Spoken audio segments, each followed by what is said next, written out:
Hello everyone. Found me again. Don't know how, but hey, how you doing?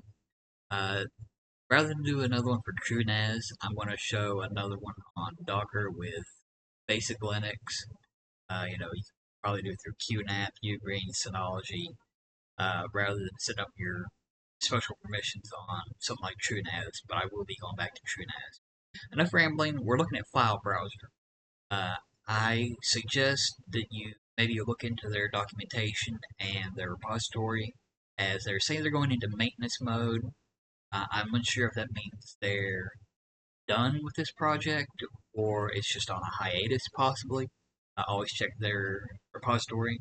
And again, with anything like this, you want to make it open on the web to you. Please use a reverse proxy, use authentication, use all that stuff to protect you and your network. Personally, I'd say keep this as a local uh, repository for you. Say you need to move files between multiple NASs, or you're working on another computer and you want to upload a file to your NAS and then be able to access that file from another computer without having to set up multiple SMBs. So, without further ado, we're going to get into this and we're going to set file browser up. So, first thing we're going to do is add a container, and I'm going to just call this F browser for short, or file browser, and we're going to pull file browser S6. Now I pulled it earlier, so it should pop up. There we go. Now we're doing this for a Linux server install or something. Also an Alpine install, which I tried to use a few days ago. It got frustrated. Did not realize I was trying to install the Alpine version. So be careful of that. So let's get our ports. We only need 8080. Let's go ahead and drop 8080 in here. And just to pretend we have a bunch of stuff, I'll put this on 8089.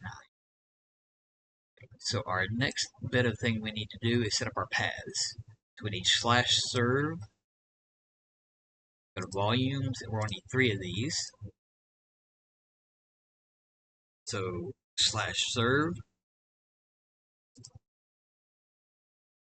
then we're going to need database file browser DB. I'm going to copy this just to make sure I don't type up this. So there's our next one. Then we will need a settings.json. Again, so I don't mess this one up, I'm just going to copy and paste this in my next container area. Okay, we'll need a process user ID and a process group. Let's go ahead and go to our environments, 1, 2, and for me, it'll be 1000 on both. Again, check your IDs, make sure you know your user ID and your group ID for that user. For me, both of them will be 1000. Okay, got that set up. Now we need to set, oh, now, so you know, you will need to make the file browser DB file and the settings.json file. So let's go ahead and go into our files, downloads. You'll see where I was messing with this earlier. Again, blank, just so we'll be starting fresh and showing you. So we need file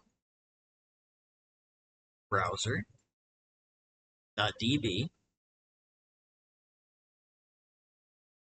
and we need another one for settings.json.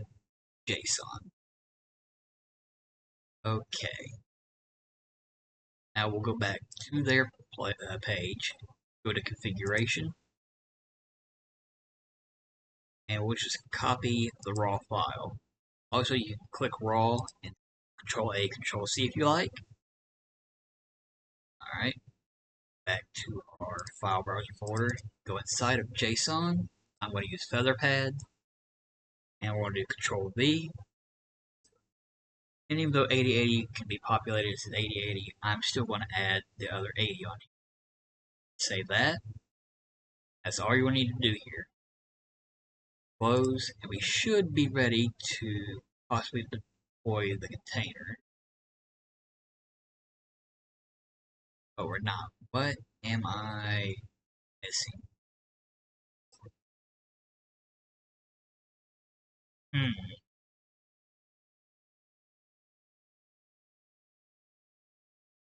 Do I need a longer name? No. What have I... Oh, I didn't put my volumes in. Duh. Bind. I'm losing my mind. Okay, so I need my path. The service path will be the path you'll have access to downward. So say you put your, please don't do this, your main host drive, you have access to every single folder. But me, I'm going to just do the downloads folder. So I'll have access to all my Docker configurations. So here, paste that in. Then we're going to need the file browser database and the JSON. Back in the file browser, go ahead and grab his path, paste, then file browser.db, and then come down here for the settings, slash settings.json, or some people say sun. Okay, now we can deploy the container. It's been a long day, so excuse me. Check, make sure everything's going. Looks like it's setting itself up. We have healthy, let's try. Localhost 8089, and we got file browser. Okay, your initial login will be the username admin and the password admin. Even locally, I suggest you change that for just, it's a good habit to be in. And as always, you can see, now it treats it like a desktop. You just can't one click on a folder and get into it. You have to click it twice. So, we have those. We will go to settings, your new passwords. You can hide dot files, which I would not suggest. You can change it to single click, which that's a preference.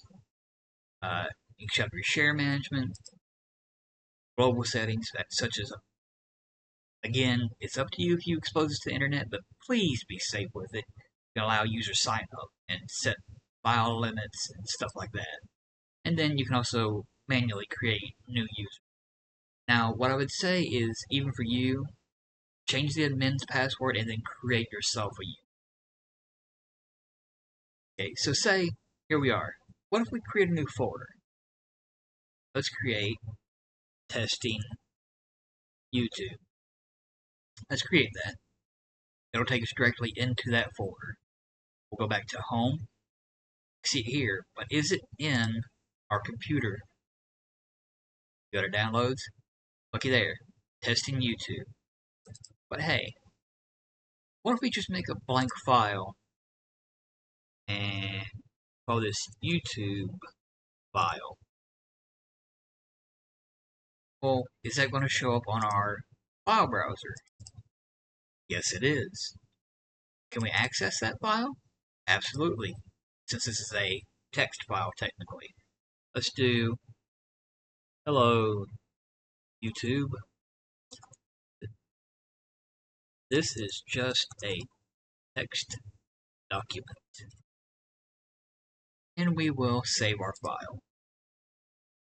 Now let's exit, go back to our home page. Let's check our folder. Looks like our folder has a file that's changed in it. Look at that. There's our text file edited.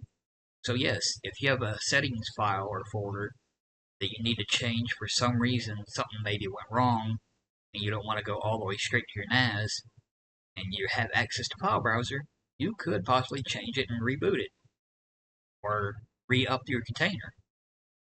Now, let's say if I delete this on my computer, will it see it that quickly on file browser? Absolutely. Now, it may not be the most exciting or exhilarating software, but it could come in handy. But with that being said, I'm going to stop here. I've been going probably for a good 10 to 15 minutes.